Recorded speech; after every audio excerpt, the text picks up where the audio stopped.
Kan ada dua cerita. Allah itu nganggur-nganggur pada suatu hari ngomong sama Jibril, Bril, kayak no cah loro ning neraka kayak kon rene, cah loro sing kae saya harus sing kae. Kon rene. Wah, Jibril sing pundi? Kae sing kono kae sing kono. Kowe diceluk wong loro terus ngadep Gusti Allah. Kowe ngopo kok mlebu neraka le? Kata Allah. Terus orang itu jawab, ya Allah, saya mohon ampun selama hidup saya belum pernah berbuat baik. Selalu jelek kelakuan saya. Mau ngono ya pancen nek ngono wis pantes kuwi ning neraka. Nek kowe piye le? Ngapa kowe neraka? Wah, kula niku umur kula dawa. Luwih 90 ya Allah. Ning kula niku mboten tahu pisan-pisan taaten jenengane mboten tahu kula. Blas mboten tahu ngono kuwi. Oh, dadi kowe ora tahu taat karo aku. Ah, nggih pisan mboten. Nah ngono ya. Ya sekarang bali. Allah kan manggil akhirnya bali. Nah, wong loro ki reaksinya terhadap perintah bali pulang kuwi berbeda. Sing siji sifat kuping, wah melayu disentak Gusti Allah melayu, sing siji melayu ning gojag-gajik nolah-noleh ngene. Gusti Allah, ada dua fenomena ini. Ngono ta. Bali rene meneh terus dipanggil lagi, ada dua opsi ini. Kowe ngapa kok melayu sifat kuping? Kula ampun matur, kula niki selama hidup mboten tahu berbuat baik. Lah niki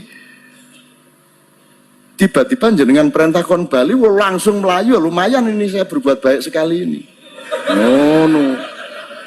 Oh, dadi ku melayu mergo taat karo aku. Ah nggih, lumayan pisan. Lah sing ngono mlebu swarga kono. Ah ngono. Terus sijine meneh, lah kowe ngapa kok gojag-gajeg tolah rono nolah-noleh ngiwonengen. Lho kula niki ngeten lho, kula lak mboten tahu anu to, mboten tahu taat kalian jenengan. Kula niki karep kula nggih melayu sifat kuping niku kula mikir, aku dikon bali nang ndi maksude. Pancen aku sekon neraka ning apa ya Gusti Allah sing Maha Baik kuwi ngongkon aku bali nang neraka. Ah mestine ya ora. Dadi kula niku bingung. Iki kon bali nang swarga apa neraka ya bingung. Dadi kula gojag-gajeg. Kula niki bersangka baik kalian jenengan gitu kate. Oh, terus Allah kowe iki gojag-gajeg kuwi mau mergo sangka baik karo aku. Husnudzon. Nggih, kula husnudzon. Wis nang ngono mlebu swarga kono. Karo-karone mlebu swarga. Jadi sekarang fatwa saya jelas malam hari ini, pilihlah salah satu di antara dua. Satu, jangan pernah berbuat baik. Nomor dua, jangan pernah taat kepada Allah. Sehingga nanti Anda masuk neraka terus dipanggil oleh Allah. Nek diceluk. Nek ora modaro. Di akhir Ihya itu ada cerita tentang rojak. Dan ini pasti di luar dugaan sampai. Karena sanad itu cara berpikir itu ya ikut saja. Yaitu ada dua orang ahli neraka dipanggil Allah. Dipanggil Allah dalam keadaan di borgol. Ditanya sama Allah, enak di neraka? Jawabannya pemuda itu ya, wah Gusti ya, di neraka kok enak? Ya jelas gak enak. Ya sudah, kamu kembali lagi ke neraka. Dugaan kita kan pasti anak ini gak mau. Ternyata enggak, dia lari sekenceng-kencengnya menuju neraka. Semangatnya Masya Allah. Makanya ini sekaligus ijazah, kalau disuruh masuk neraka yang apa? Semangat. Oh itu Tuhan akhirnya tanya, loh kamu tak suruh ke neraka kok semangat? Gusti saya ini sudah kapok, ketika di dunia kalau jenengan nyuruh sholat saya lelet, jenengan menyuruh kebaikan saya lelet.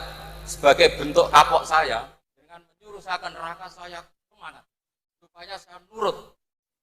Barokahnya semangat menuju neraka, ya sudah di surga saja. Ya, makanya ini nanti kalau kamu disuruh masuk neraka yang apa? Semangat. Karena kita di dunia itu ada di akhir Ihya. Artinya itu kan di luar dugaan kita. Cara berpikir seperti itu di luar dugaan kita. Akhirnya dia jadi ahli jannah. Cerita kedua ya masih di bab yang sama. Yang satu disuruh enak di neraka, ya enggak Gusti. Sudah kembali lagi ke neraka. Si orang ini tolah itu. Tolah. Terus ditanya sama Allah, kenapa tolah? Ya Allah, ketika engkau memanggil kami ke surga, saya tidak pernah ngira kalau akan engkau kembalikan lagi ke neraka. Ya sudah, kamu di surga saya karena husnudzon sama saya. Ini berarti ada dua sanad. Lucunya sama-sama benar. Yang semangat ya benar, yang lelet juga benar. Maka kamu punya dua pilihan. Nanti kalau disuruh masuk neraka, bisa semangat bisa apa? Leleh. Dan semuanya nanti di surga. Artinya begini, sanad itu apa ya? Enggak yang kita duga. Makanya saya mohon siapapun yang mencintai agama ini harus banyak baca. Jangan nuruti emosi, kemudian emosi itu di atas namakan agama. Di Sahih Muslim itu ada cerita, ini termasuk hadis pegangan kan Sahih Bukhari Muslim. Itu ada cerita seorang sujud sama Allah itu kan banget baiknya, sangat baik. Kemudian yang sujud ini diinjek oleh pemuda yang nakal, diinjek. Ketika diinjek, yang sujud spontan ngomong begini, fawallahi la yaghfiru wallahu laka, demi Allah, Allah tidak akan maafkan kamu. Di luar dugaan, tentu kalau nggak ada sanad, omongan ini normal karena nginjek orang apa? Sujud. Tapi di luar dugaan, Allah mewahyukan ke Nabi di zaman itu, disuruh bilang sama orang yang sujud itu, Allah ngendikan, manggal ladzi yata'alla alayya alla aghfira li fulan faqad ghafartu lahu wa ahbattu amalah. Siapa yang mencatut nama saya bahwa saya tidak bisa memaafkan orang yang nginjek, Allah tersinggung karena namanya dicatut. Saya ini Tuhan bisa menyiksa dan bisa mengampuni. Kenapa sifat saya jadi satu hanya menyiksa? Sifat ampunan saya di mana? Itu kalau nggak sanad nggak bisa. Saya ulang lagi, Allah itu apa?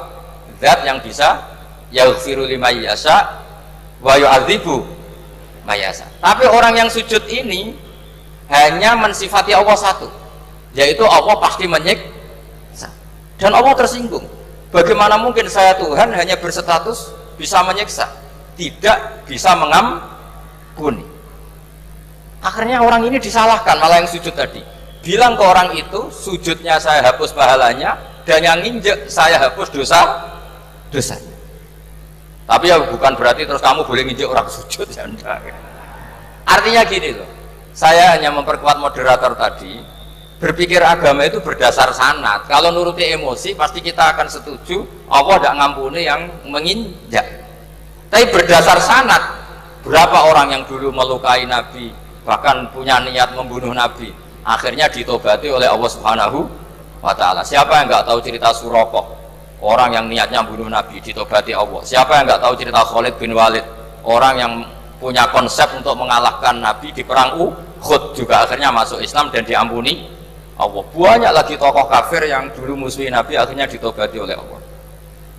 Sehingga ketika Nabi sangat marah ya dengan mereka yang kafir, malah ada ayat turun, laisa laka minal amri syai'un aw yatuba alaihim aw yu'adzibahum, bahwa wilayah mengampuni dan memaafkan itu wilayah Allah. Tentu kita secara syariat akan mengatakan yang injak itu salah, pasti itu. Kalau yang injak itu pasti salah, yang kafir pasti salah. Tapi jangan katakan kalau Allah tidak bisa menobati mereka. Lagi-lagi yang bisa mengertikan itu apa? Sanad. Kita ngaji di bab itu bahwa ada orang diinjak, ternyata Allah ketika yang sujud mengatakan wallahi la yaghfiru wallahu laka, demi Allah, Allah tidak akan maafkan kamu. Loh, mensifati Allah dengan satu sifat la yaghfiru itu Allah tersinggung karena Allah bisa yaghfir. Makanya ini penting sekali saya utarakan supaya kita ini bicara itu sesuai sanad. Karena andai kan tidak sanad, agama ini di logika, kemudian logika orang itu berbeda-beda. Maka kayak apa kacaunya agama ini? Terus yang ketiga, saya beri sekian contoh. Ini saya bawa kitab hikam yang diterjemah oleh Mbah Soleh Darat. Saya dulu pernah ngaji hikam sama banyak Gus Zofur. Cara berpikir Abul Hasan Asyadzili misalnya, umumnya orang itu kan kalau amal itu ingin diterima ya, kalau sujud ingin diterima Allah, kalau sholat ingin diterima Allah, dan kalau sangat ingin itu biasanya terus berlebihan, saking berlebihannya terus nangis minta amalnya diterima gitu. Tapi efek negatifnya gini, jangan-jangan nggak diterima, lalu kalau nggak diterima gunanya apa? Ini buruk sekali kalau mulai tanya, sujud saya jangan-jangan nggak diterima, kalau nggak diterima gunanya apa? Itu menurut Abul Hasan Asyadzili itu pertanyaan dari setan. Bagaimana mungkin kita pernah menyesal atau menyesali sujud yang pernah kita lakukan untuk Allah Subhanahu wa Ta'ala? Wong dadi kawulane Allah, wis dikai bumi, dikai oksigen, dikai rezeki, tahu sujud, bareng dikasih tahu Jibril sujud kamu gak diterima. Wah, getun aku sujud be Allah. Masa sujud sama Allah getun. Maka kata Abdul Hasan Asadili begini. Kafa bika jazaan an radiyaka laka ahlan. Cukup sebagai balasan dari Allah yang luar biasa, kamu ditakdir sujud. Woi, keren. Coba kalau kamu nanti ketemu Allah, ada orang yang sama sekali di bumi gak pernah sujud. Lalu kamu ketemu Allah sujud berkali-kali, kemudian dapat kabar kalau sujud kamu gak diterima. Pantas mana kira-kira? Pantas yang pernah sujud apa pantas yang gak pernah sujud? Pantas yang pernah sujud. Jika pikirannya Abdul Hasan Asadili, sudahlah kamu bahagia saja karena kamu ditakdir pernah sujud. Itu satu anugerah Allah yang luar biasa. Kamu nggak perlu terganggu diterima apa nggak diterima, karena kalau kamu terganggu itu nanti lama-lama mengatakan apa gunanya sujud kalau tidak diterima, dan itu setan menang kalau sudah ada pertanyaan apa gunanya sujud. Nah, makanya disebut min syarril waswasil khannas. Kata Abdul Hasan Asadili, waswas di sini adalah setan ngeridu kamu supaya kamu ngeset semua ibadah kamu, jangan-jangan kamu nggak diterima, kemudian kamu menyesali semua ibadah yang pernah kamu lakukan. Betapa buruknya kita, wong ngamal apik kok disesat.